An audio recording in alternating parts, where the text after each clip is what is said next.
Ibu KTU, yang sama-sama kita hormati Bapak Ibu yang telah bersedia meluangkan waktu kepada kami dalam mensosialisasi materi pembelajaran modul 1.4, yaitu tentang sosialisasi budaya positif dari calon guru penggerak.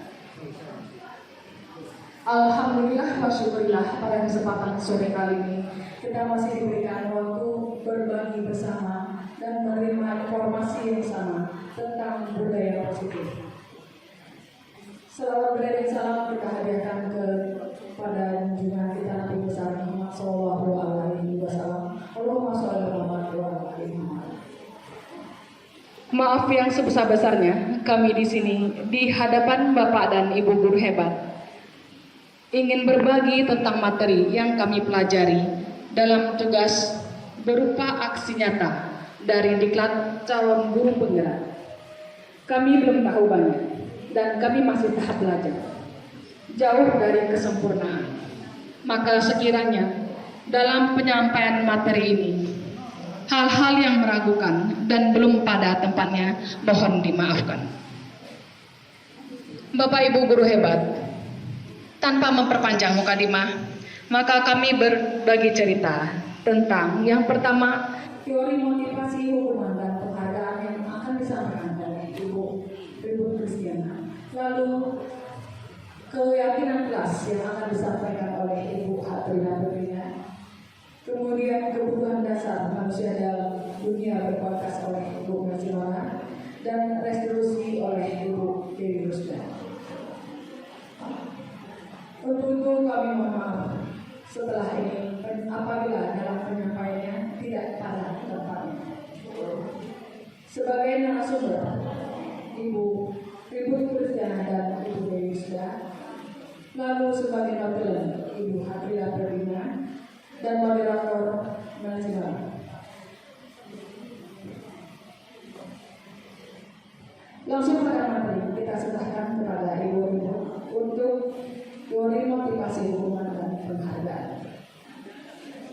Terima kasih Ibu Mel. Assalamualaikum warahmatullahi wabarakatuh. Waalaikumsalam. Bapak Ibu yang terhormat, mohon maaf mungkin saya tidak berdiri, bukan karena tidak menghargai, tapi karena saya mau dia contekan. Jadi kalau berdiri nanti tidak kelihatan contekan saya. Jadi pokok bahasan atau modul yang kami pelajari pada modul 1.4 itu mengenai budaya positif. Jadi tentunya kita harus tahu dulu apa itu budaya positif. Kalau budaya sebagaimana yang biasanya kita ketahui bahwa budaya itu adalah sesuatu yang biasa, sudah lazim. Kemudian kalau dia positif berarti itu yang baik-baik. Nah, jadi diharapkan dengan kami menyampaikan ini, kita bisa melakukan atau menerapkan budaya positif ini di dalam sekolah kita. Dan itu sebetulnya bukan hal yang mudah, pasti bukan hal yang mudah. Jadi dari beberapa sumber saya ambil bahwa ternyata budaya itu ada suatu kebiasaan yang bernilai positif. Di dalamnya mengandung sejumlah kegiatan yang mampu menumbuhkan karakter baik dari seluruh individu yang berada dalam sebuah komunitas. Jadi kalau kita komunitas sekolah berarti budaya itu ada di sekolah kita. Kemudian dalam kegiatan ini banyak sekali kami belajar mengenai bagaimana pandangan seorang Ki Hajar Dewantara. Jadi di sini kami mengambil bahwa Ki Hajar Dewantara dan dia dosen itu yang dari luar mengartikan bahwa ini saya agak pikir budaya positif itu baru bisa kita terapkan bila sudah timbul disiplin positif pada sekolah tersebut. Sementara disiplin itu merupakan suatu bentuk kontrol dari diri, suatu yaitu belajar mengontrol diri agar dapat mencapai tujuan mulia. Tujuan mulia itu mengacu pada nilai-nilai atau prinsip-prinsip mulia yang diambil oleh seseorang yang kita namakan dengan kebajikan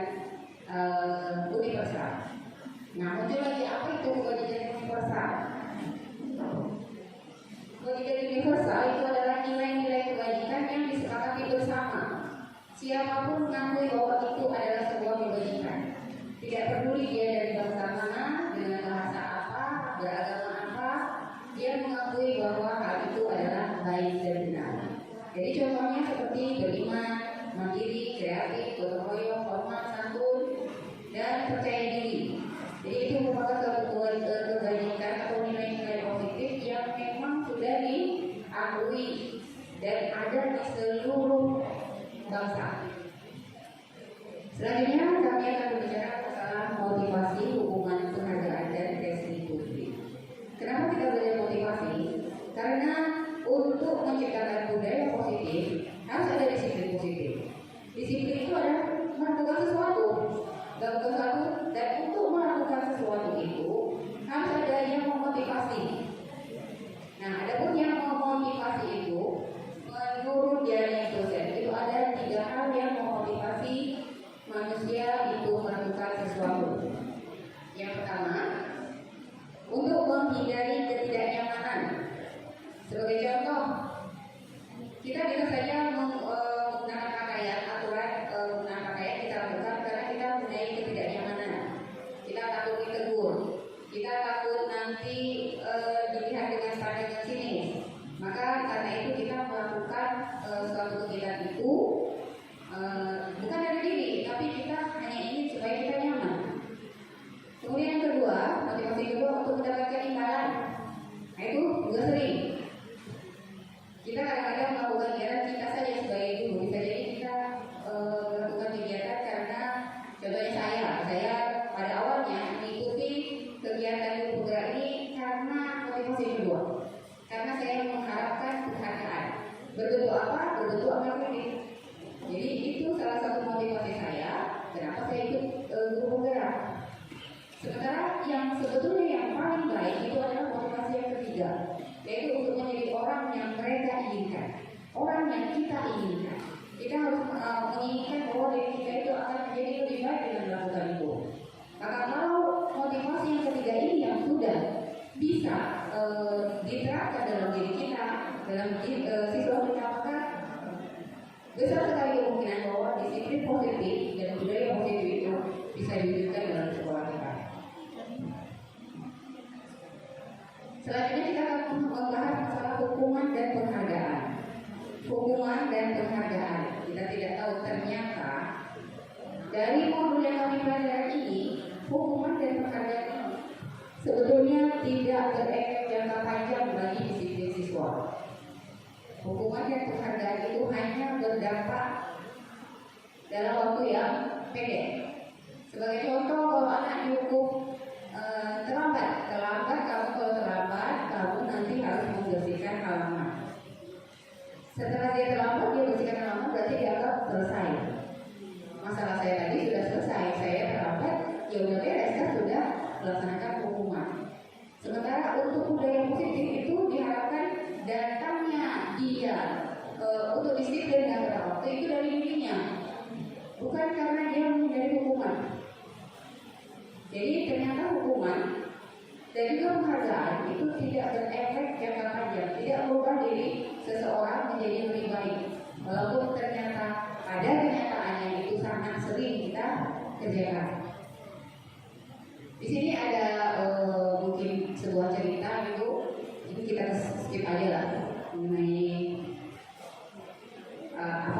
apakah seorang guru itu melakukan hukuman ataukah dia melakukan penghargaan.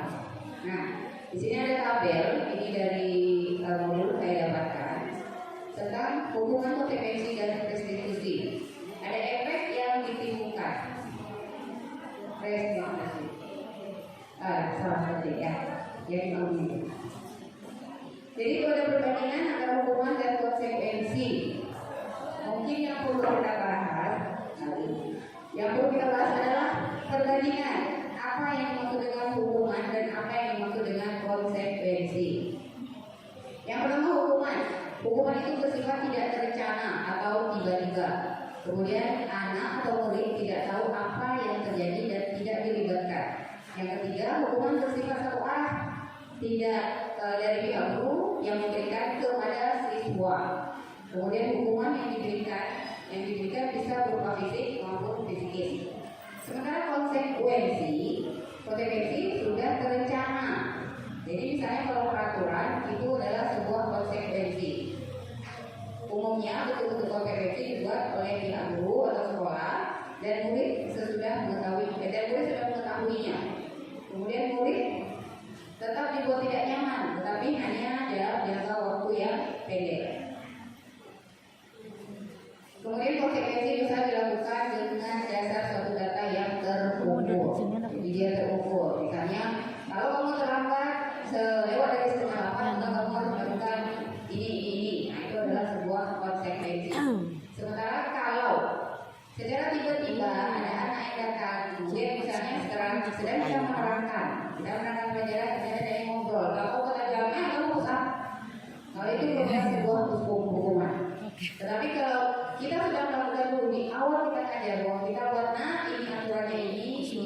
Kalau kamu melanggar kita harus melakukan ini. Nah, itu adalah sebuah konsekuensi. Nah, hukuman dan konsekuensi itu akan lebih baik kalau yang berdasarkan konsekuensi. Tetapi kalau untuk membentuk budaya positif, keduanya ini masih kurang efektif. Tetapi kalau agak kawan sebaiknya melakukannya menindak seseorang itu dengan menggunakan konsekuensi, bukan dengan hukuman. Nah, ini yang paling menarik dan paling saya juga baru ngeh gitu. Ternyata penghargaan itu juga kurang baik dalam membentuk disiplin siswa untuk jangka panjang. Jadi ini menurut hasil penelitian ya dari pengamatan seorang pakar, bukan saya. Jadi saya cuma menuliskan, membacakan. Ini menurut Apikon itu bahwa penghargaan itu hanya berdampak jangka pendek. Dan itu ternyata sudah saya buktikan setelah terbukti gitu dari setelah saya pikirkan bahwa memang benar. Saya sering sering tidak juga. Kalau misalnya anak sudah mulai loyo belajar udah loyo. Nah, coba siapa yang bisa jawab ini? Gue kasih duit 5.000. Semangat dia waktu itu. Waktu itu dia semangat. Dan saya senang waktu itu. Tapi hari kemudian ya nanti ketika saya tanya, justru dia lagi banget. Bu, ada duitnya enggak?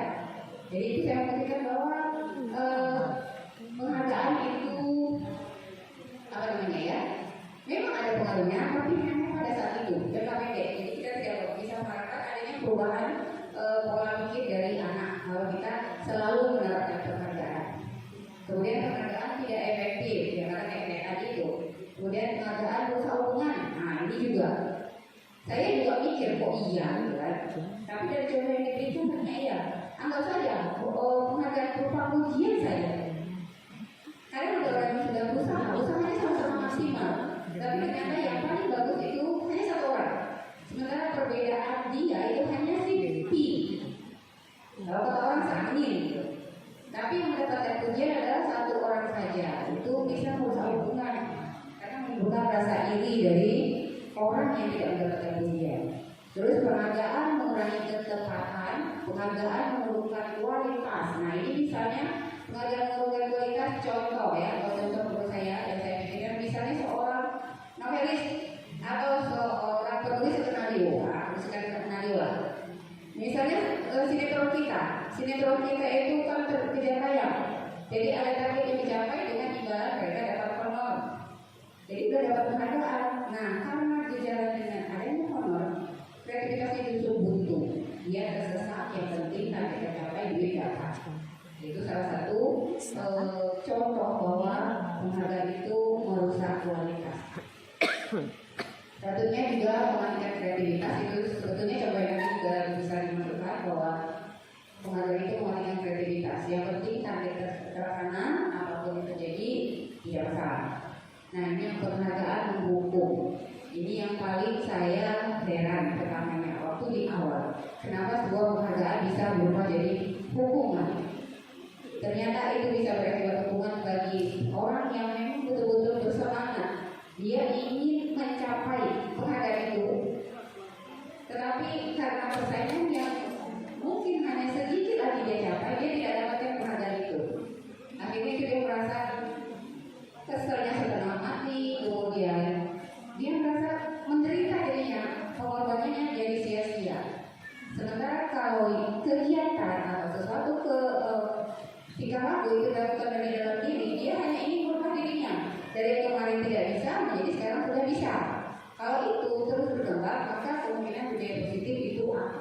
terwujud.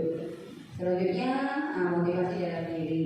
Motivasi dalam diri ini misalnya seseorang yang berhasil melakukan sesuatu dengan keinginan dirinya sendiri itu pasti dia bahagia.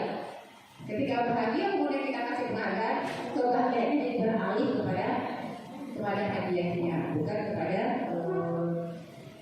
kebahagiaan dari dirinya sendiri. Nah, jadi karena katanya di sini bahwa baik hukuman, baik penghargaan itu ternyata tidak berdampak panjang terhadap disiplin dari anak, tidak bisa merubah bentuknya. Timbul satu metode, yaitu metode restitusi. Jadi pada metode restitusi itulah bila seseorang atau seorang anak atau siapa melakukan kesalahan, mereka tidak dihukum, tidak melakukan konsekuensi, tapi bukan berarti tidak diapa-apakan, tapi kita melakukan proses restitusi. Adapun nanti proses restitusi ini bagaimana, apa perjalanannya itu akan dibahas oleh Ibu Dewi Rusya. Nah, ini ada beberapa hal keuntungan bila kita menggunakan metode restitusi. Oke, Bapak Ibu, kalau materi mengenai motivasi hukuman dan restitusi, saya kira cukup sekian. Sama di sini katanya nampak ya aku lagi. Terima kasih Ibu-Ibu dengan informasinya, dan kami mau tanggapannya setelah kami selesai menceritakan atau menyampaikan materi yang 4 poin. Dan masih berikutnya adalah Ibu Hatrida dengan materi keyakinan kelas. Kepada Ibu Idin disilakan.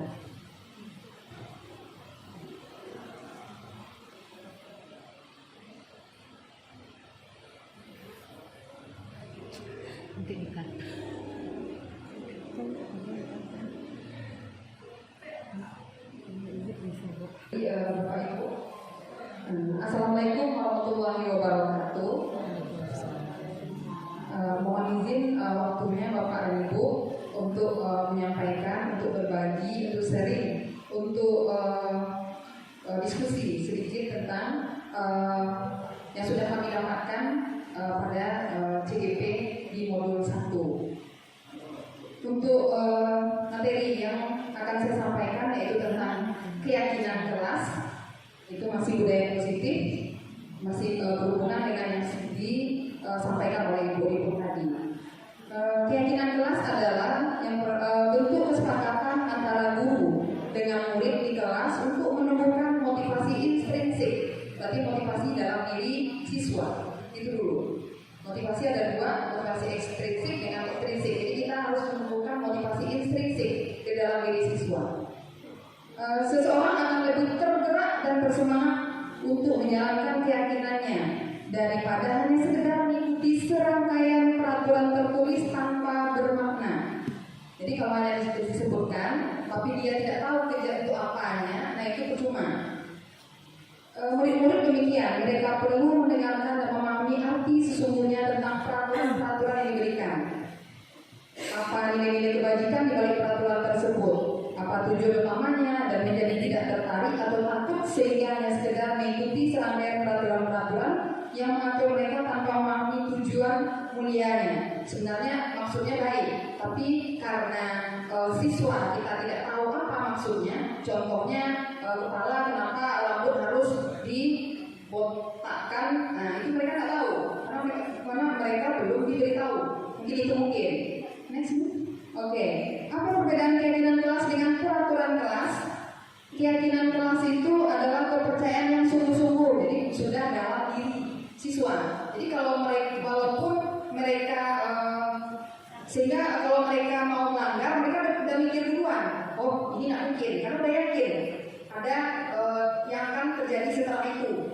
Nah, tapi kalau peraturan itu tatanan, petunjuk, kaidah dan ketentuan yang dibuat untuk mengatur. Jadi untuk apa diatur-atur? Nah itu kalau mereka. Kemudian yang kedua, keyakinan mengandung nilai-nilai kebajikan. Kemudian yang ketiga, keyakinan kelas merupakan kesepakatan kelas yang diyakini bersama oleh guru dan murid selama proses pembelajaran. Itu namanya keyakinan kelas. Sementara peraturan ada yang mengandung nilai kebajikan, ada yang tidak. Kemudian peraturan kelas merupakan peraturan Jadi belum tentu siswa kita setuju, makanya mereka harus dilibatkan untuk membuat kesepakatan dulu. Kalau mereka sudah dilibatkan, otomatis mereka akan yakin, oh iya ini yang akan terjadi kalau saya seperti ini. Nah itu mungkin. Nah ini contohnya, mengapa kita memiliki peraturan tentang penggunaan helm pada saat mengendarai kendaraan bermotor? Kan mereka sering tak bawa helm, nah mereka tak tahu mungkin untuk apa tujuannya. Sebenarnya untuk keselamatan mereka. Nah, contoh yang selanjutnya, mengapa kita memiliki keyakinan? Jadi kalau mereka sudah yakin kalau helm itu memang betul-betul perlu untuk keselamatan mereka, mereka akan pakai. Jadi kita di kelas meyakini itu, memberikan keyakinan itu. Next. Oke, hal-hal dalam pembentukan keyakinan kelas. Yang pertama, keyakinan kelas bersifat lebih abstrak dari peraturan, yang lebih rinci dan konkret. Kemudian yang kedua, keyakinan kelas berupa pernyataan yang universal. Ya, jadi nanti ujung-ujungnya jadi nilai-nilai kebajikan. Ada peduli, ada menghormati di sana nanti. Kemudian yang ketiga, pernyataan keyakinan kelas senantiasa dibuat dalam bentuk positif. Kalau peraturan enggak, kadang-kadang hanya dari guru tapi siswanya kadang-kadang rugi kadang-kadang. Ada yang seperti itu. Kemudian yang keempat, keyakinan kelas hendaknya tidak terlalu banyak sehingga mudah diingat dan dipahami siswa, tidak perlu banyak-banyak karena susah hafalnya. Yang selanjutnya, keyakinan kelas sebaiknya sesuatu yang dapat diterapkan di lingkungan tersebut.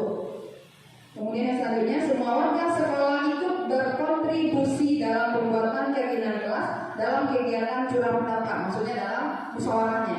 Jadi mereka diajak untuk bermusyawarah. Next. Nah, prosedur pembentukan keyakinan kelas. Yang pertama, bertanya kepada murid tentang bentuk kelas impian mereka. Tanyakan dulu sama mereka, bagaimana sebaiknya kelas kita nak supaya kamunya betah di lokal, kamunya mau belajar nyaman. Nah, ditanyakan dulu. Kemudian yang kedua, tanyakan ide dari murid untuk mencapai kelas impian itu. Ditanyakan dulu sama mereka, karena mereka yang mau belajar. Yang ketiga, ambil kesimpulan dari ide murid, kumpulkan, ambil kesimpulan. Kemudian ubah ide menjadi keyakinan mereka, karena dari mereka otomatis mereka mau melaksanakan, karena sudah dari mereka, yakinkan, sepakati. Kemudian lanjut, menuliskan keyakinan kelas, itu harus dituliskan, supaya mereka ingat, tulis di kelas. Kemudian selanjutnya, murid dan guru menandatangani keyakinan kelas, sebaiknya ada tanda tangan di bawahnya. Berarti mereka tidak bisa macam-macam istilahnya, mereka sudah tahu, oh iya kan saya tanda tangani. Keyakinan kelas dipajang di tempat yang mudah dilihat, jadi tidak tersembunyi, jadi langsung nampak gitu. Kemudian merefleksi keyakinan kelas. Jadi bisa jadi kalau tidak cocok lagi kita tukar, sepakati lagi, seperti itu. Lanjut nih, contohnya ini. Hormat. Kami meyakini bahwa sangat penting untuk menghormati semua orang dan milik orang lain.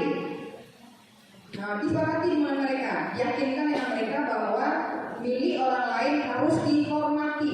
Setelah dipinjam harus dikembalikan, dihormati. Kemudian yang lain bekerja.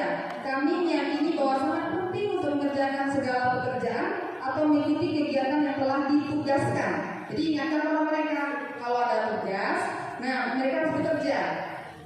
Yang ketiga, diterima dan dimiliki. Kami meyakini bahwa sangat penting untuk merasa diterima pada suatu kelompok dan saling peduli satu dengan yang lainnya. Nah, ini contohnya saya sudah melaksanakannya di kelas 11 GP waktu itu. Di kelas 11 GP memang mereka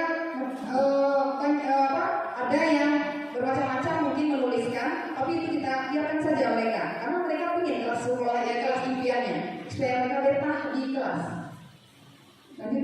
Nah, ini contoh keyakinan kelas yang sudah didapat di kelas 11 GP. Pertama, disiplin waktu. Disiplin waktu ini waktu itu, nah kita masuk jam 1 lewat 1/4. Jam berapa kira-kira kamu bisa hadir di kelas tapi tidak ada yang terlambat? Karena kalau ada terlambat berarti konsekuensinya ada lagi. Karena mereka sudah sepakat. Nah, itu yang pertama. Yang kedua, berdoa sebelum mulai pelajaran. Itu harus. Yang ketiga, saling menghargai dan berkata sopan. Jadi mereka dalam kelas tidak boleh berkata tidak sopan. Jadi kalau mau minjam tidak boleh, harus sopan. Jadi ada kata-kata itu. Kemudian yang keempat, tidak membeda-bedakan teman dan saling membantu. Jadi mereka tidak boleh milih-milih teman. Yang kelima, segera memberikan tugas sesuai waktu yang diberikan. Nanti sepakati sama mereka. Kalau saya biasanya beruplik. Kalau seandainya diberikan hari ini tugas, kalau mereka mengumpulkan hari ini berarti nilainya 4. Kalau mereka mengumpulkan 2 hari lagi berarti nilainya 3, gitu terus sampai nilainya hanya 1. Karena kalau seandainya sama saja berarti rugi dengan anak yang hari itu mengumpulkan. Itu kalau bagi saya. Ya, hanya itu dari saya tentang keyakinan kelas.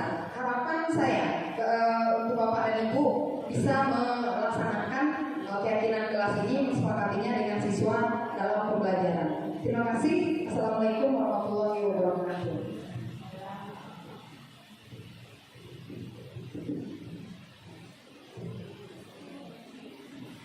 Terima kasih Ibu Itin. Dan selanjutnya materinya adalah tentang kebutuhan dasar manusia dan dunia berkualitas.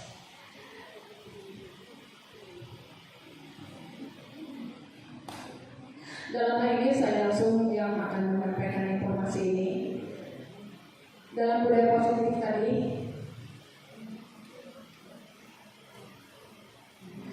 kebutuhan dasar manusia dan dunia berkualitas, tujuannya yang kita harapkan adalah menjelaskan kebutuhan yang menjadi motif dari tindakan manusia, baik bagi murid maupun guru.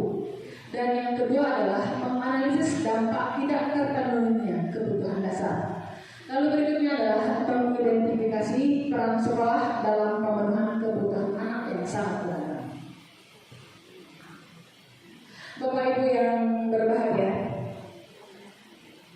5 kebutuhan dasar manusia yang harus kita miliki dan harus kita ketahui. Yang pertama adalah kebutuhan bertahan hidup.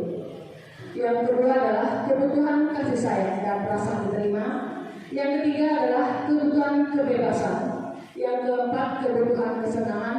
Dan yang kelima adalah kebutuhan penguasaan.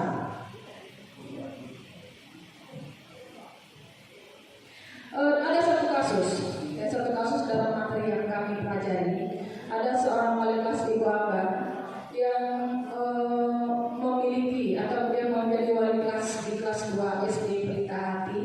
Dalam hal ini dia mengalami suatu peristiwa di mana dalam siswanya ada yang sering mengalami atau mengganggu atau mengambil nasi atau bekal dari kawan di kelasnya sehingga jadi perhatian. Lalu ternyata sebagai seorang guru dia mengambil sikap. Setelah dia mengetahui apa makna dari suatu kebutuhan, maka diasumsikanlah atau dilakukanlah pemikiran secara positif dari 5 kebutuhan tersebut. Yang pertama dinilainya dari kebutuhan yang bertahan hidup. Karena dilihat dari sisi positifnya, masalah tersebut mungkin dia akan mengalami atau melakukan pekerjaan itu karena dia merasa lapar. Karena dia merasa lapar, sehingga dia dari apa yang dilihatnya ingin mencoba apa yang punya temannya. Ya. Lalu berikutnya kita lihat pula dari kebutuhan rasa kasih sayang dan rasa diterima. Hal itu adalah diberkaitkan karena pada kasih sayang yang diterima itu meliputi kebutuhan hubungan antara koneksi sesama teman, sesama orang tua, sesama lingkungan yang ada di sekitarnya. Sehingga siswa tadi mengalami hal tersebut karena dia merasa dia ingin tindakannya itu dilaporkan kepada guru, lalu dia akan dipanggil Pak, disampaikan kepada orang tuanya, sehingga dia akan mendapatkan nasihat dari orang tuanya, mendapatkan perhatian dari orang tuanya dan guru-gurunya. Jadi dia merasa ada di sekitar lingkungan sekolah dan di tengah-tengah keluarganya. Lalu kita lihat pula kita lihat dari kebutuhan pengakuan atas kemampuannya. Apa hal yang ada di sana? Maksudnya di sini adalah kebutuhan pengakuan di sini. Dia merasa setiap tindakannya itu ingin mencoba hal-hal yang baru, mencoba melakukan tindakan yang baru, sehingga semua orang menganggap biasanya dia merasa bebas ada merasakan suatu kepuasan. Lalu yang keempat adalah kebutuhan akan pilihan atau kebebasan. Nah di sini dalam kasus yang sama tadi juga kita menilai dia karena dalam kebutuhan ini dia dianggap bisa memenuhi kemandirian secara otonomi dan memilih pilihan untuk mampu mengendalikan arah hidupnya. Dan kasus tersebut menjelaskan di sana adalah tampaklah sikapnya bahwa siswa tersebut merasa bosan dengan bekal makanan yang dibawakan oleh orang tuanya, sehingga dia merasa ingin bebas ingin mencoba-coba dengan bekal-bekal temannya yang lainnya. Yang berikutnya adalah kebutuhan untuk merasa senang. Kebutuhan untuk merasa senang di sini dalam kasus yang sama, kita melihat dia tetap bernilai positif. Kenapa positif di sana? Karena ternyata di sana dia melakukan suatu kesenangan. Dia ingin mencoba mengambil nasi si A, mencoba mengambil si B dengan perasaan tidak merasa bersalah. Karena dia juga ingin merasa hal itu hanya sekedar mengganggu atau hanya sekedar mengusir teman-temannya. Apa yang kita lihat dari masalah tersebut? Ternyata kita tidak boleh melihat atau menilai orang dari satu sisi negatif saja. Kita harus melihat seseorang atau permasalahan dari akarnya, dari sumbernya. Karena biasa kita pun akan mengalami hal yang sama. Jika kebutuhan dasar yang 5 ini sudah terpenuhi, mudah-mudahan permasalahan tidak akan pernah ada. Jadi kita bisa memecahkan masalah langsung, jangan mengejas atau menuduh ini karena dia memang berlaku kasar atau karena di rumahnya dia broken home. Tidak boleh kita menilai. Karena setiap orang mempunyai hati, mempunyai nurani, dan mempunyai motivasi dalam diri dan luarnya sendiri. Dan berikutnya, berhubungan dengan budaya positif yang semakin mendasar itu adalah dunia yang berkualitas. Maknanya di sini dunia berkualitas itu kita merasakan kenikmatan apa yang kita rasakan sangat, baik pada siswa, baik pada guru. Jadi kalau kita sudah mempunyai gambaran yang indah, gambaran yang indah, khayalan yang indah, dan merasakan itu suatu hal yang bernilai positif, boleh kita lakukan. Bagaimana kita caranya mendapatkan hal-hal yang positif tersebut? Dapat kita lihat pada tayangan itu adalah kita bisa mengisi hati kita, bisa mengisi jiwa kita. Ya. Pertama kita bisa melihat siapakah orang-orang yang paling penting dalam hidup kita. Kalau orang-orang yang penting dalam hidup kita itu menjadi beban, mungkin kita masih merasakan belum berkualitas, belum merasakan kenyamanan. Tapi begitu kita menyadari, ternyata setelah saat kita punya anak, kita memilih dia, membesarkannya, suatu anugerah yang sempurna. Kita merasa nyaman, kita merasa tenang. Lalu dari pertanyaan lagi, dari kebajikan apa yang terpenting dalam hidup kita? Kita hanya kita yang bisa menilai sendiri. Ya, dari apa? Berikutnya adalah kalau ingin menjadi orang yang ideal, karakter atau sifat apa saja yang paling kita inginkan dalam diri kita? Hanya kita sendiri yang bisa menjawab. Selanjutnya, apa pencapaian yang paling kita banggakan? Ya, misalnya kita mungkin bahagia dengan siswa yang sudah sukses, atau kita mungkin merasa bahagia dengan keluarga kita sudah lebih nyaman, sudah lebih tenang, ya. Atau mungkin bahagia dengan anak-anak kita sudah menjadi orang yang sukses, maka kita merasakan dunia adalah diri kita sendiri. Lalu kalau pada tingkat tertinggi, apa pekerjaan yang ideal bagi kita? Atau apa posisi kita yang paling ideal? Selanjutnya adalah apa bagian perjalanan hidup kita di mana kita merasakan itulah puncak tertinggi dalam hidup. Dan selanjutnya adalah apa yang paling bermakna dalam hidup kita. Pertanyaan-pertanyaan ini setelah kita ingat-ingat, kita resapi, memang setelah kami belajar dan mempelajari hal tentang budaya positif, segala sesuatu yang berkaitan dan berkenaan dengan perasaan akan melahirkan penilaian yang positif dalam diri kita. Bapak Ibu yang berbahagia, karena memang semuanya berkaitan dengan budaya positif, jadi kita harus menilai segala apapun bentuk tindakan, bentuk tingkah laku bagi diri kita, bagi rekan-rekan kita, dan bagi murid-murid adalah suatu tindakan yang positif. Maka terbangunlah jiwa dan semangat yang positif pula.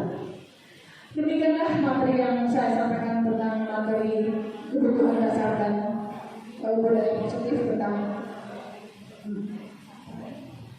keyakinan dan kebutuhan dasar manusia. Selanjutnya kita lanjutkan pada budaya positif, yaitu tentang restitusi yang akan disampaikan oleh Ibu Dewi Yusda.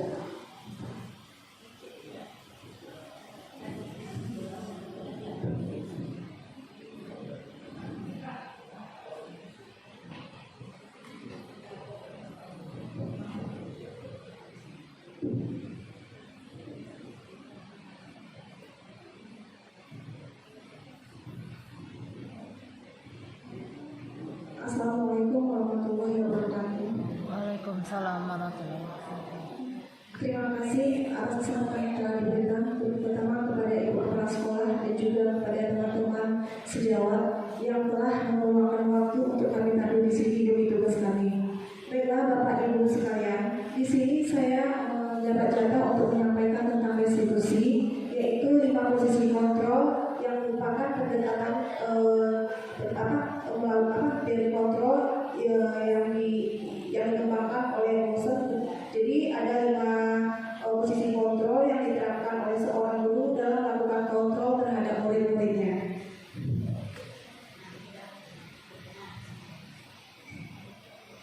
Oke, sebelum kita masuk kepada sebelum kita masuk kepada 5 posisi kontrol, ada baiknya kita tahu dulu apa pengertian dari restitusi itu.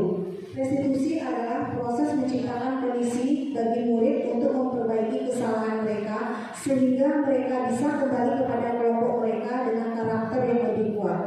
Jadi restitusi itu merupakan proses kolaboratif yang mengajarkan murid untuk berpikir, menyelesaikan, mencari solusi untuk masalahnya sendiri sehingga nantinya siswa ini atau anak kita ini bisa mandiri dan bertanggung jawab. Jadi di sini,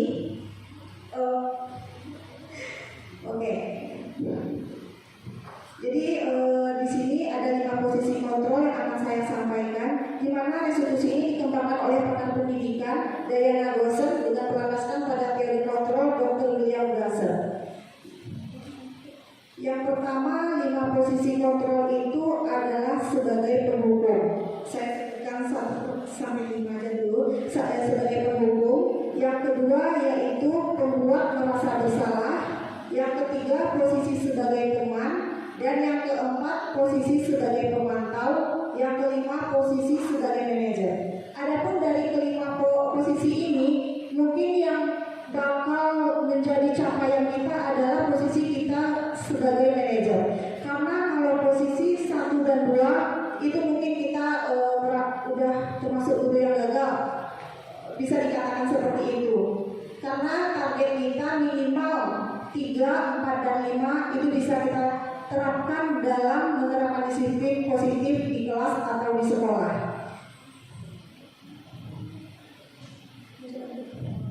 Di sini bisa kita lihat, mohon saya dulu. Di sini bisa kita lihat posisi kontrol yang sebagai penghukum.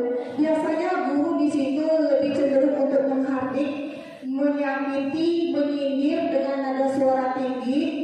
Kemudian mungkin ada sesekali melakukan kekerasan fisik ataupun verbal. Jadi di sini ini memang posisinya sangat berefek negatif bagi siswa.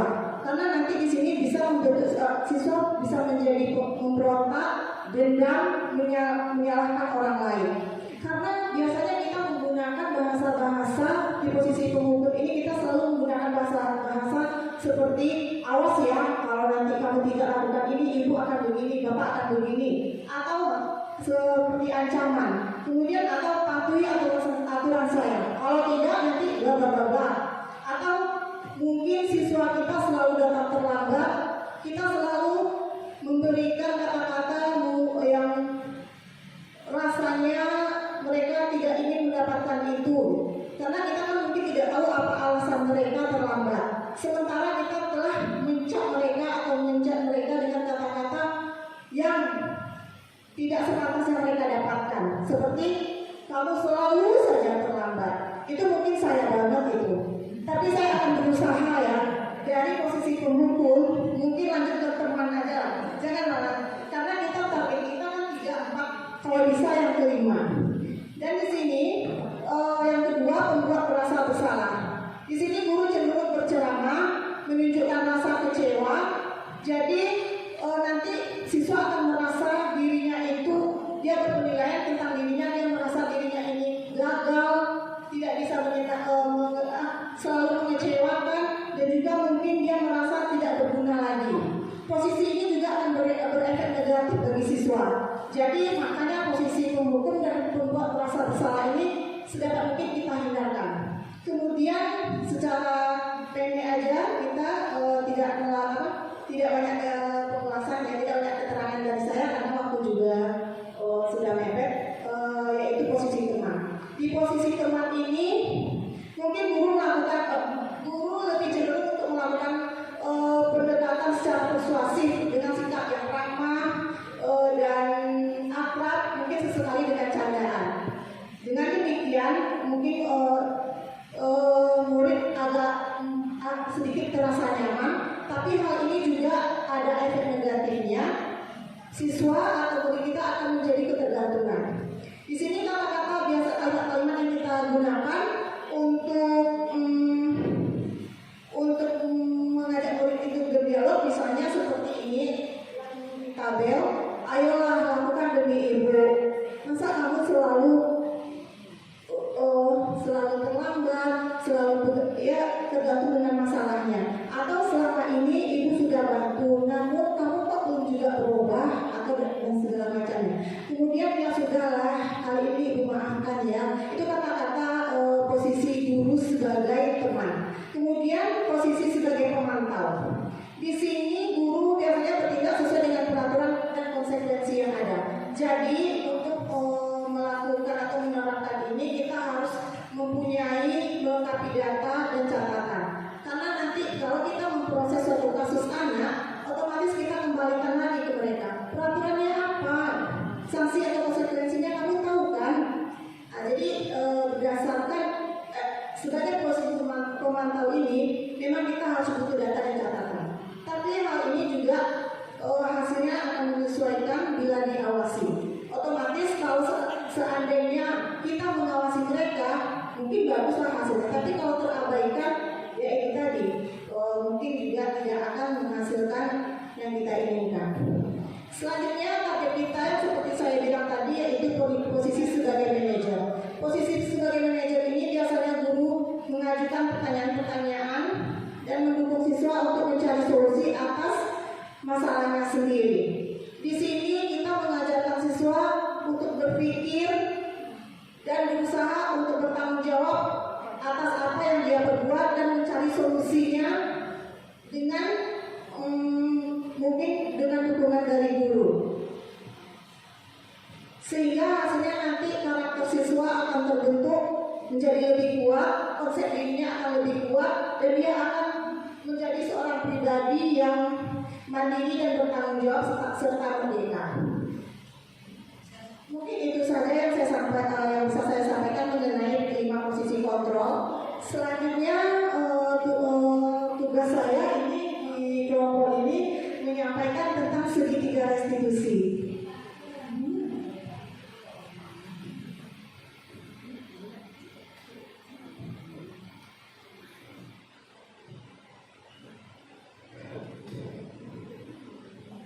Oke, kita main cepat aja ya Bapak Ibu. Segitiga restitusi itu adalah suatu proses dialog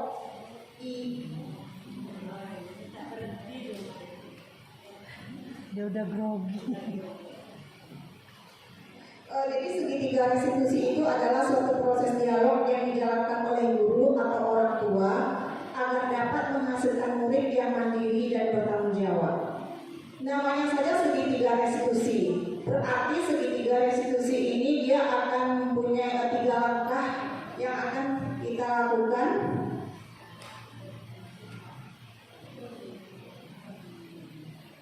Iya. Langkah pertama yaitu menstabilkan identitas. Langkah kedua validasi tindakan yang salah. Langkah ketiga menanyakan keyakinan. Ini kita contohkan, kita menyelesaikan masalah kasus anak. Bisa jadi kita ambil saja kasus seorang anak membuli temannya, sehingga dengan tidak terkontrol karena sering dibully, mungkin siswa yang satu ini yang dibully dia akan melakukan sesuatu yang di luar kendalinya. Berarti anak ini telah melakukan pelanggaran.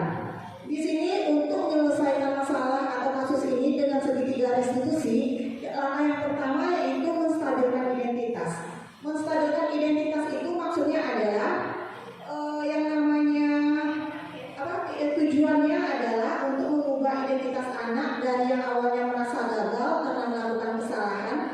menjadi orang yang sukses. Karena kalau kita kritik anak yang berbuat salah, maka kita akan tetap membuatnya dalam posisi gagal. Dari statement stabilitaskan inilah, menstabilitaskan identitas inilah, kita bisa meyakinkan anak agar dia menjadi reflektif. Yang pertama,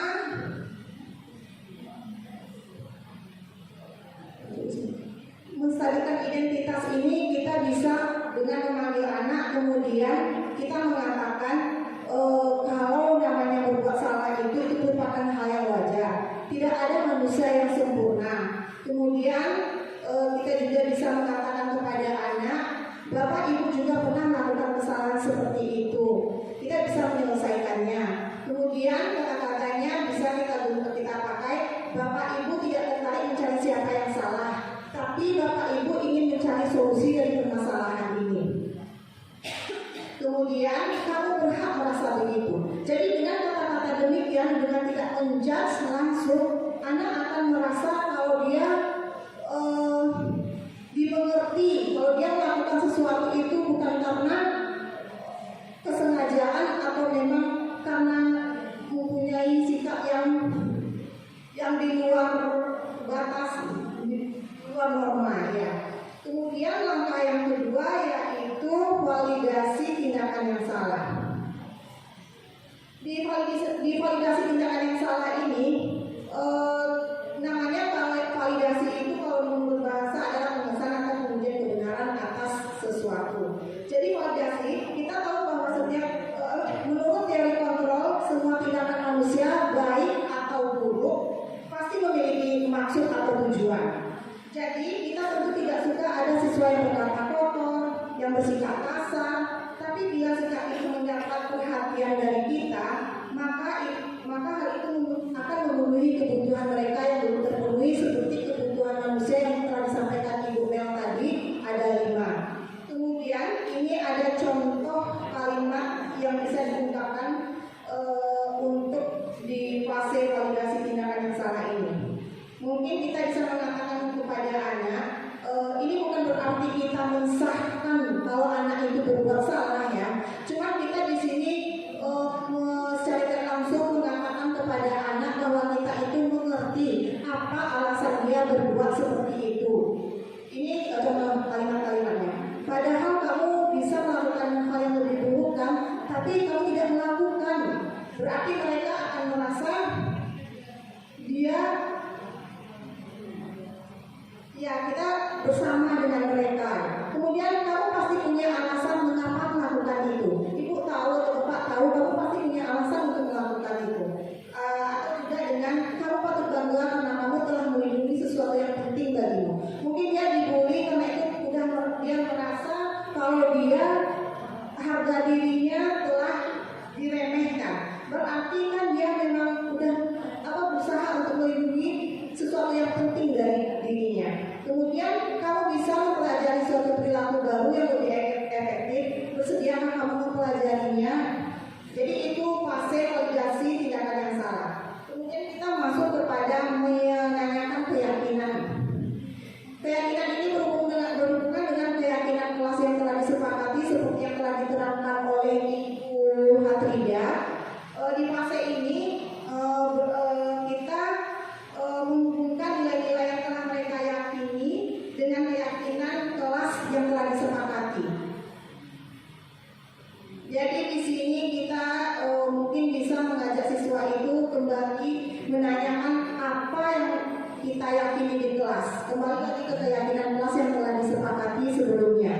Kemudian ada nilai-nilai apa yang telah kita sepakati. Mungkin nilai-nilai yang telah mereka sepakati seperti tadi ada kesepakatan keyakinan kelas yang dibuat tidak saling menghormati atau saling menghargai.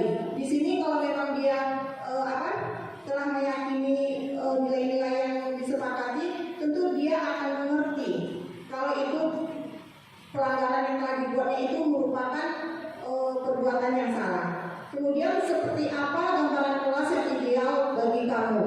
Jadi karena mereka sudah membuat keyakinan kelas, tentu mereka akan bisa memberikan gambaran kelas yang ideal buat dia. Sementara dia melenceng dari gambaran tersebut. Kemudian kamu ingin Jadi di sini nanti mungkin guru menanyakan, kalau kamu berbuat seperti ini, berarti kamu telah menyakiti orang lain. Kamu ingin menjadi seperti apa kalau kamu melakukan hal itu? Atau nanti kalau memang dia menyadari, mungkin dia akan berkata bahwa dia ingin menjadi seorang yang bisa menghargai orang lain. Selanjutnya, oke, sekian saja dari saya mengenai restitusi. Mohon maaf karena saya baru belajar. Dibandingkan ibu-ibu yang tiga ini, mereka mungkin sudah terbiasa, apalagi Ibu Mel sudah terbiasa tampil di depan. Ibu-ibu juga sebagai ketua jurusan sudah mempunyai bawahan, jadi mungkin telah terbiasa. Sementara Ibu Tik juga seorang WMM. Sementara saya yang hanya dulu biasa sudah mampu berdiri di depan ibu-ibu. Alhamdulillah. Dan terima kasih banyak. Mohon maaf. Semoga kesempatan waktu yang Ibu berikan kepada kami menjadi ladang ibadah bagi ibu-ibu dan bapak-bapak. Terima kasih. Wassalamualaikum warahmatullahi wabarakatuh. Terima kasih Ibu Dewi dan Pak Menteri sudah kami sampaikan. Sekiranya mungkin ada tanggapan kami masih bisa menerima. Sekiranya dan akan kami jawab bersama-sama. Silakan Bapak Ibu. Terima kasih Ibu. Assalamualaikum warahmatullahi wabarakatuh. Selamat kepada Ibu Hasinora, Ibu Ibu Kristiana, Ibu Dewi Rusda, dan Ibu Hatidah Nurina yang sudah menyelesaikan modul 1 yang terdiri dari 1.1 sampai 1.4 atau 4 modul. Dari 4 modul yang sudah dipelajari tersebut, banyak hal yang sudah ibu-ibu peroleh. Dan hari ini ibu-ibu menampilkan aksi positif dari modul tersebut yang dibagikan kepada kami-kami yang tidak CGP. Jadi terima kasih atas keinginan berbagi untuk kami semua. Kita beri aplaus Bapak Ibu.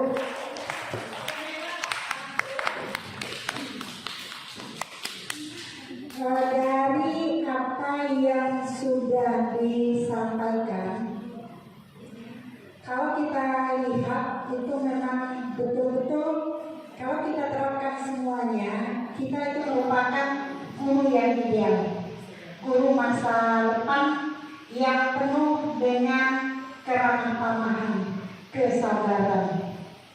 Sementara siswa yang kita ajar sekarang adalah produk masa lalu, produk 9 tahun yang lewat. Yang teori-teori ini idealnya kan diterapkan mulai dari kelas rendah, bahkan mungkin lebih baik lagi kalau dari PAUD. Dan itu kita berharap ke depan generasi emas nantinya adalah generasi yang sudah penuh perubahan. Sementara generasi yang kita ajar sekarang adalah produk masa lalu yang walaupun alam bisa kita menerapkan hal-hal positif yang sudah disampaikan tadi. Contoh, tadi ibu-ibu menyatakan hukuman itu sekarang dampaknya tidaklah lagi lama. Nah, sementara kalau zaman kita sekolah dulu, ketika kita pernah mendapat hukuman di sekolah, ketika kita SD, itu sampai kita setua ini masih terbayang. Waktu kayak saya belajar dengan ibu itu, dulu saya dihukum ini. Nah, sedangkan sekarang dinyatakan hukuman itu tidak lama terkesan di memori anak. Nah, jadi mungkin sudah terjadi pergeseran nilai. Kalau hukuman maupun pemberian hadiah tidak juga akan terlalu berefek lama. Nah, jadi kalau kita hilangkan keduanya ini tentu tidak mungkin. Walau bagaimanapun kita tetap harus membedakan mana yang baik dan mana yang belum baik. Kalau yang sudah baik tentu kita berikan dia reward, sedangkan yang masih belum baik untuk dia menuju baik tentu kita berikan punishment. Nah, jadi mungkin untuk reward punishment ini sampai saat sekarang masih dibutuhkan. Nah, tetapi kalau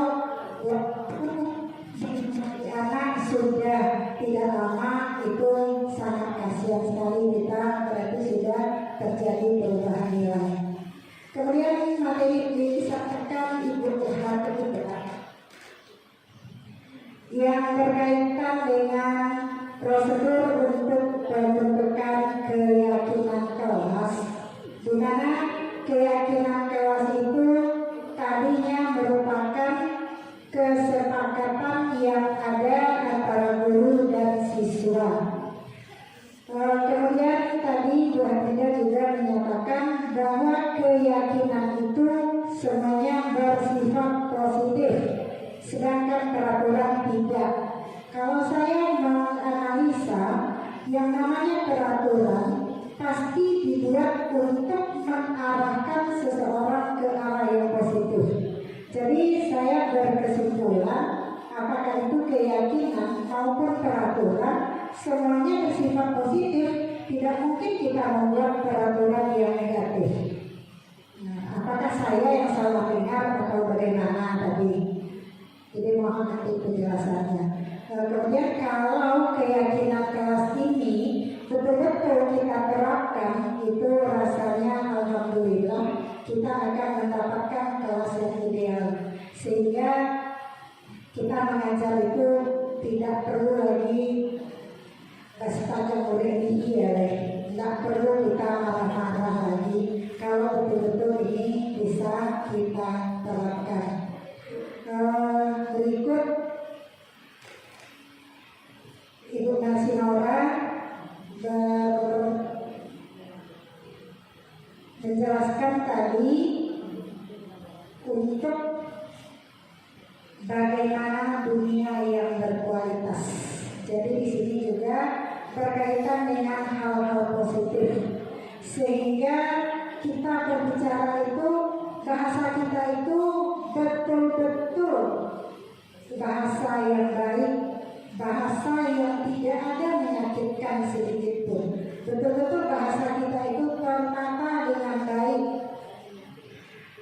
sehingga salah pun anak, bahasa kita tidak menghukum, tetapi bahasa kita bagaimana supaya anak tersebut tidak merasa dihakimi.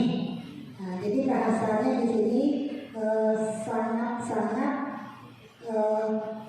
menjadi guru yang betul-betul ideal, yang betul-betul berbahasa yang baik, sehingga tidak ada keluar perkataan-perkataan atau pantun-pantun yang selama ini ada yang mengabsen binatang lah.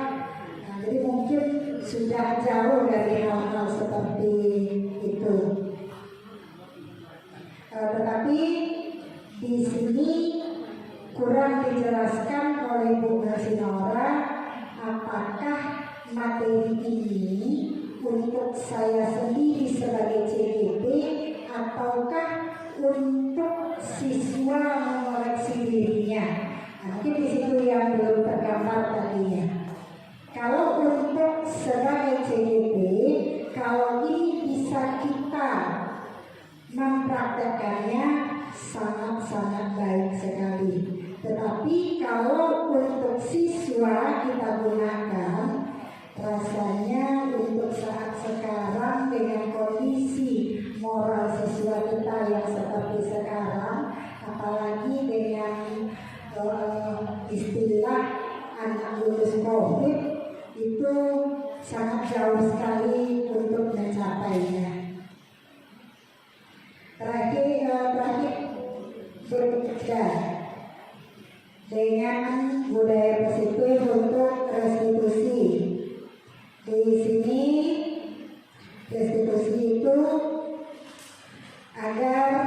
Tujuannya agar siswa bisa mandiri.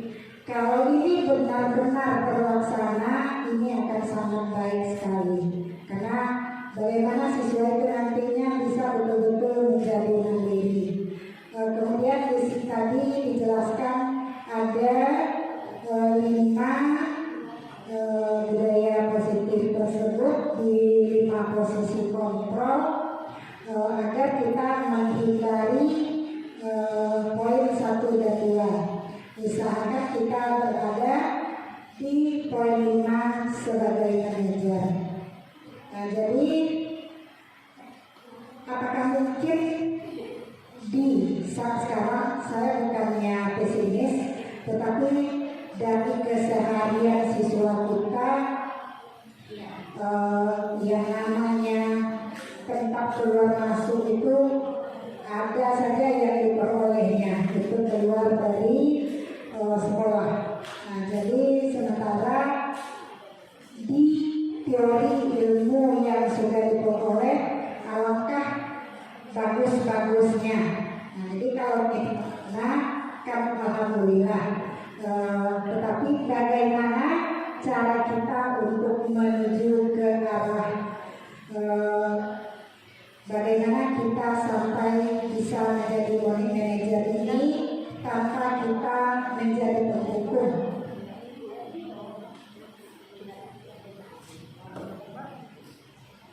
Terakhir tadi Ibu Rusda menyampaikan bagaimana kita menanyakan keyakinan yang sudah kita buat di awal pembelajaran tadi dengan siswa. Ini kapan waktunya? Apakah di akhir semester atau bagaimana? Atau setelah waktu berjalan seminggu atau sebulan setelah kita membuat keyakinan tersebut?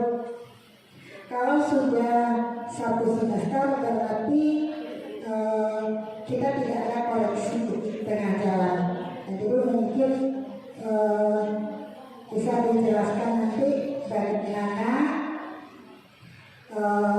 penggunaan menanyakan keyakinan ini, kapan waktunya dibandingkan dengan output antara membuat keyakinan kelas itu sendiri.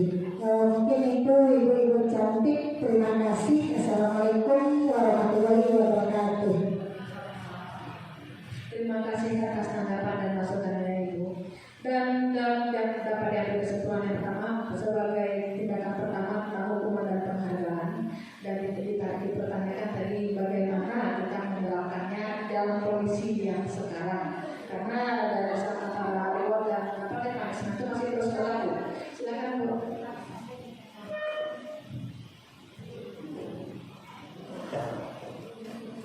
Terima kasih Ibu Nur, pertanyaannya untuk kami seperti pertanyaan untuk skripsi Bu. Tapi sebisanya saya akan menjawab. Betul sekali Bu. Kita sebagaimana kami pun di sini di awal memang kok iya hukuman itu dihilangkan gitu. Kok iya sih penghargaan malah berdampak negatif gitu. Tapi setelah dibaca dikatakan di sana dia berdampak hanya sementara. Misalnya saya, apalagi kalau yang namanya hukuman, beda ya antara hukuman dengan konsekuensi. Kalau hukuman itu secara tiba-tiba, apa yang terkena sama guru itu indikasinya, itu hukuman. Sementara kalau konsekuensi itu sudah disepakati, anak sudah tahu, kemudian dia punya batasan atau ukuran. Hukuman itu, saya itu termasuk orang yang mengetol hukuman anak itu. Tapi sekarang sudah ada insaf, ya. Karena memang kalau sudah dipikir benar, anak saya tetapkan di awal, saya buat bukan hukuman tapi konsekuensi. Di awal saya sudah tetapkan aturan ini. Nah, ada yang keberatan. Nah, rata-rata mereka sudah nggak keberatan, nggak berani ya keberatan, kan apalagi belum masuk. Dan ketika dijalankan, saya jalankan seperti itu. Misalnya terlambat, kamu boleh terlambat cuma 10 menit. Nah, sudah 10 menit kamu push up. Saya jalankan, tapi ternyata yang terlambat tetap aja terlambat gitu. Jadi saya sudah benar juga, ternyata hukuman yang seperti itu tidak merubah apa salah mereka. Dia hanya melaksanakan hukuman, yang penting urusannya hari ini selesai. Dalam saya 10 menit, nah saya tetap mau belajar sama guru itu, biar aku start. Kalau udah start nanti kan bisa belajar. Nah, jadi dia malah udah selesai dengan hukuman sudah selesai. Tapi memang benar, kita tidak bisa meninggalkan langsung. Lalu kita baru belajarnya lagi, itu keren gitu kan. Tapi setidaknya kalau kami di sini sudah mulai tergerak gitu bahwa ada yang salah dengan yang dilakukan selama ini. Ada yang perlu diperbaiki. Kalau belum bisa secara optimal, perlahan-lahan. Termasuk melakukan restitusi gitu. Karena kan hukuman, penghargaan kok bisa sih penghargaan tidak menumbuhkan motivasi gitu kan. Tapi kalau yang kita goal akhirnya itu adalah budaya positif di mana perubahan itu terjadi pada anak untuk selamanya, itu memang lebih efektif kalau restitusi di mana kesalahan mereka itu akan mereka perbaiki sendiri dan membuat mereka menjadi pribadi yang lebih baik. Dia mencari sendiri apa solusi dari kesalahannya itu, apa yang harus dia lakukan, kemudian misalnya kepada siapa dia berbuat salah, dia harus berani menegur. Sebagai contohnya begini, kita biasanya dalam lingkungan kita, misalnya ada tamu kita, kemudian bertamu nggak sengaja bawa anaknya, kemudian piring tersenggol, pecah. Rata-rata kita, termasuk saya sebelum membaca ini, saya kan bilang nggak apa-apa. Ketika orang mengganti, nggak usah diganti, ngapain cuma piring itu. Padahal sebetulnya itu salah kalau kita biarkan. Kenapa? Kita tidak membiarkan orang lain menebus atau memperbaiki kesalahannya. Dia memecahkan piring, dia sadar kalau salah, bahwa dia memecahkan piring. Dia mau ganti, kita nggak boleh. Nah itu salah satu membuat orang itu tidak bisa menjadi lebih baik, dia tidak bisa menebus kesalahannya. Jadi kalau dikatakan apakah kita bisa tinggalkan? Kalau kita tinggalkan sekaligus tidak, mungkin tidak bisa, sangat tidak bisa, gitu kan. Apalagi kita juga orang lama kan, kita ini orang lama gitu. Lalu dapat pencerahan sekarang. Jadi setidaknya ibu, memang saya terlambat dari tulis itu bu, ternyata letih, beneran. Jadi anak yang terlambat 3 orang, saya tanya satu, bisa selesai. Ayo ini, aku bisa ada lagi yang terlambat, yang lain lagi, memang capek ternyata itu. Dan ujung-ujungnya tetap ada juga yang saya hukum gitu. Tapi setidaknya saya mulai merasa, yuk berubah dari yang sedikit. Karena tidak akan ada perubahan besar kalau tidak kita mulai dari perubahan yang kecil-kecil. Jadi gitu bu. Kami pun setuju sama ibu bahwa tidak mungkin dihilangkan langsung gitu. Tapi mudah-mudahan bisa berhasil. Gitu bu. Terima kasih bu.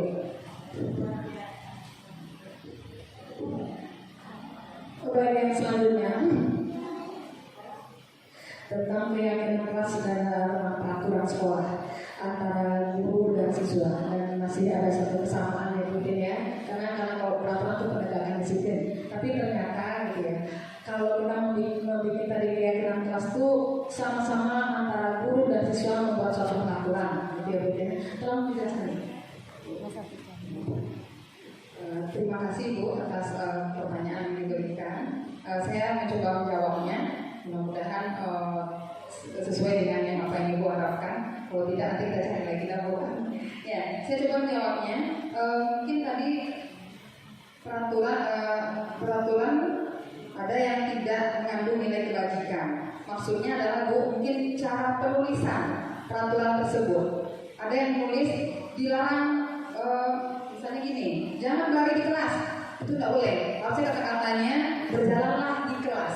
Jadi ada maknanya jadinya, nilai-nilai kebajikannya. Berarti menghormati orang. Tapi kalau sekedar kata-kata jangan berlari, nah otomatis kan melarang. Tapi murid tidak tahu apa itu arti maknanya. Tapi kalau ada kata-katanya berjalanlah di kelas, nah artinya apa gitu. Atau misalnya datanglah tepat waktu, tidak boleh terlambat. Nah seperti itu tidak boleh, peraturannya ada kata-kata tidak boleh terlambat, itu tidak boleh.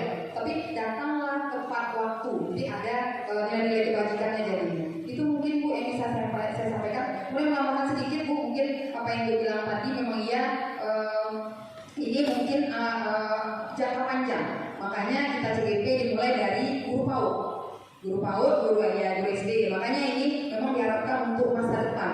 Kalau yang sekarang produk kita berarti sudah harus dijalankan saja lagi. Tapi Tapi apa yang bilang seperti bilang Bu Ribut, kalau tidak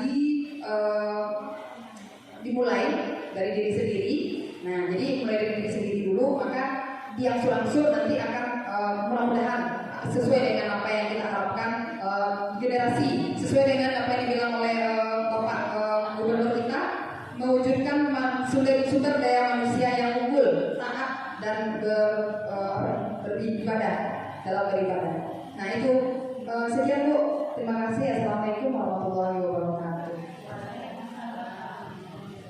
Dan yang berikutnya tentang dunia berkualitas dalam menyikapi sikap anak selalu bernilai positif tadi. Lima kebutuhan dasar itu harus kita miliki untuk semua orang, baik siswa maupun kita sebagai guru. Jadi yang diperberatkan di sini adalah apapun tindakan kita, apapun perlakuan kita masih harus melakukan hal yang terbaik, ya. Baik dengan kata-kata, baik dengan tindakan. Memang sesuai dengan untuk menjadi guru adalah tauladan. Lalu dengan apa yang sebelumnya menyangkut, karena ini budaya positif menyangkut tentang hubungan juga keyakinan keras. Dan alhamdulillah sebelum kami mulai menjalani keyakinan keras, kebetulan Bu Erni Susanti yang dikenal agak sedikit keras terhadap siswa, dia lebih dahulu melaksanakan keyakinan kelas setelah kembali dari Riau, dari studi banding ke SMK Mandai kemarin. Dan sekarang dia sudah tidak lagi banyak berbicara dan memberikan hukuman kepada siswa karena dia sudah menerapkan lebih awal. Kemudian yang dunia berkualitas tadi artinya kalau dalam diri kita sudah tenang, dalam diri kita sudah nyaman, kita sudah membayangkan keistimewaan dalam diri kita, maka otomatis kita akan bisa memberikan pencerahan bagi orang-orang di sekeliling kita. Demikian Ibu untuk tentang dunia berkualitas. Selanjutnya kita minta kepada Ibu Dewi tentang restitusi bagaimana menuju ke posisi manajer. Terima kasih Ibu. Tadi kayaknya dari pernyataan Ibu Kepsek seperti kita agak pesimis untuk menuju ke posisi manajer. Memang untuk menuju ke posisi manajer ini kita harus memiliki skill dulu di posisi teman dan pemantau. Baru sedikit demi sedikit baru kita menuju kepada posisi manajer. Walaupun ini rasanya bagi kami pribadi pun itu sangat sulit menduduki situ Bu, apalagi mungkin yang nggak CGP kalian juga memikirkan apa mungkin ini. Sementara saya masih untuk menuju dari penghukum itu saya agak susah berjalan, apalagi menuju manajer. Memang sangat pesimis Bu, tapi walau bagaimanapun mungkin kita apa gunanya kita pelatihan yang terutama kami kalau memang kami tidak ada perubahan sedikit demi sedikit kami berusaha kalau bisa insya Allah kan begitu. Selanjutnya Ibu tadi menanyakan tentang keyakinan kelas kapan, karena berhubungan tadi restitusi itu dengan keyakinan kelas, jadi Ibu menanyakan kapan waktunya membuat keyakinan kelas. Keyakinan kelas itu sebenarnya kalau memang sebenarnya tentu bagusnya di awal semester, apalagi anak kelas 10 itu di awal-awal udah bagus kita bikin seperti itu keyakinan kelas itu. Cuma kami kemarin kebetulan dapat materi ini juga dari pertengahan jalan ya. Kami tetap juga melakukan karena kami butuh dokumentasi bukti. Entah itu karena tugas atau karena bukti ini kami melakukan tidak juga tahu lah Bu, yang penting kami jalani pada saya. Oke, sekian saja Bu, terima kasih.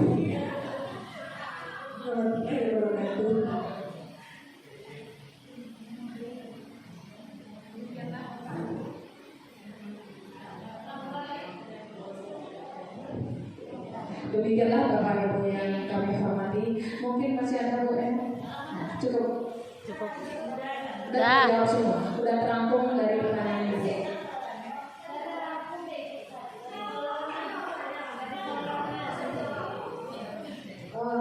Mungkin kalau saya mungkin tidak bertanya, mungkin jawabannya juga ada di jawaban yang sudah ibu-ibu umumkan tadi.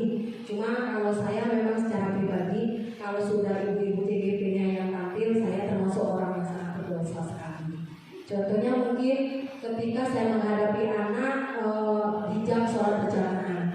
Kalau anak sudah tidak bergerak lagi, memang kosakata saya bukan ke arah yang positifnya, tapi ke arah yang negatif lagi, yaitu anak setan menurut saya. Jadi itu salah satu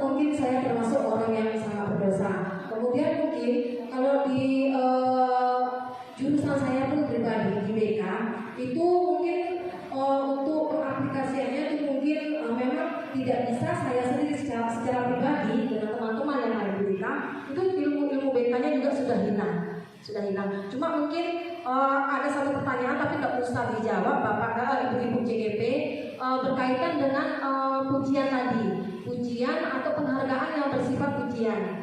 Kalau di BK itu kata-kata pujian itu memang harus kita kemukakan kepada anak-anak kita untuk mendorong mereka menyadari bahwasanya mereka itu memang salah ketika dia mengakui Anda bagus, Anda hebat gitu. Nah, cuma kalau kita secara kita selalu yang dijelaskan oleh ibu tadi itu nampaknya agak bertolak belakang. Nah, kemudian satu lagi di dalam BK kita kalau dalam konseling itu anak harus menyadari bagaimana kesalahannya. Kalau di sana kan membuat mereka menjadi merasa bersalah. Kalau di BK memang harus seperti itu. Mereka harus menyadari kesalahannya dan solusi harus mereka dapatkan, harus mereka lakukan setelah mereka menyadari kesalahannya. Nah, seperti itu mungkin. Tapi mungkin kalau ibu mau menanggapi silakan. Tapi yang jelas kami mungkin dari BK pun akan berusaha untuk menjadi lebih baik lagi seperti kata-kata Bu Dewi tadi. Kita mulai lagi dari nol. Kita mungkin memulai seperti saya. Mungkin kata-kata yang anak setan mungkin ada sedikit akan dikurangi. Tapi kalau emosi lagi kan juga udah tahu. Saya hanya manusia biasa, tidak luput dari kegelapan. Bila kita berdaya, assalamualaikum warahmatullahi wabarakatuh.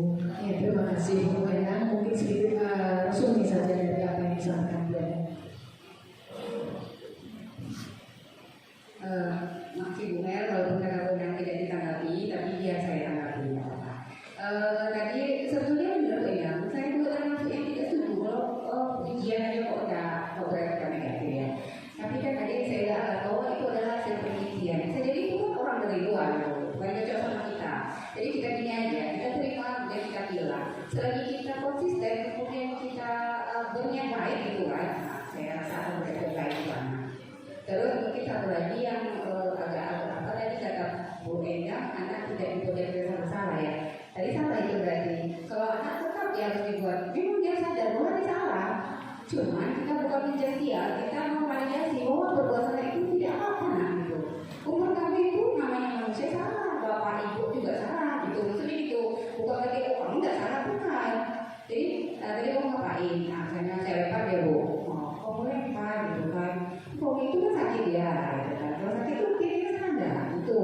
Jadi tetap bilang oh iya, saya salah gitu. Itu tetap, tapi kita kemudian kan dia bisa jadi ketika dia berbuat salah itu kan nanti ada permasalahan. Sebetulnya ketika dia ada masalah itu kan mentalnya udah turun. Jadi kita mau bikin dia supaya menyadari kesalahannya, kemudian kita mau dia perbaiki sendiri. Maka tidak mungkin kita tekan dia, kemudian kita suruh dia memperbaikinya. Jadi kita tarik dulu dia. Kita anggap dia itu mereka tuh orang yang boleh kok salah gitu. Manusia ibu juga salah gitu. Ibu juga kalau gitu mungkin ibu akan lebih parah pada kamu. Bisa jadi gitu. Karena berbuat salah itu manusiawi. Yang harus kita tekankan bahwa jangan kesalahan ibu berarti buruk kamu. Jadikan kesalahan itu sebagai batu loncatan untuk kamu berbuat menjadi orang yang lebih baik. Gitu. Lalu nanti masuk ke tahapan berikutnya Bu Endang, dia harus cari salah di apa, kemudian dia pikirkan sendiri apa nak kira-kira solusi untuk kesalahan kamu itu. Ketika dia kerjakan sendiri, nanti kita mengetahui dia. Jadi tetap dia harus bikin bahwa sadar bahwa dia salah. Masih ingat. Demikianlah Bu Endang, mungkin sama-sama kita bisa pelajari. Dan pada kesempatan kali ini sepertinya belajar di CGP sangat menarik dan banyak pelajaran dan ilmu. Oleh karena itu marilah masuk di sana. Karena di sana banyak sekali ilmu yang kita tidak tahu menjadi tahu dan membawa suatu perubahan dari dalam diri kita. Billahi taufiq wal hidayah. Assalamualaikum warahmatullahi wabarakatuh.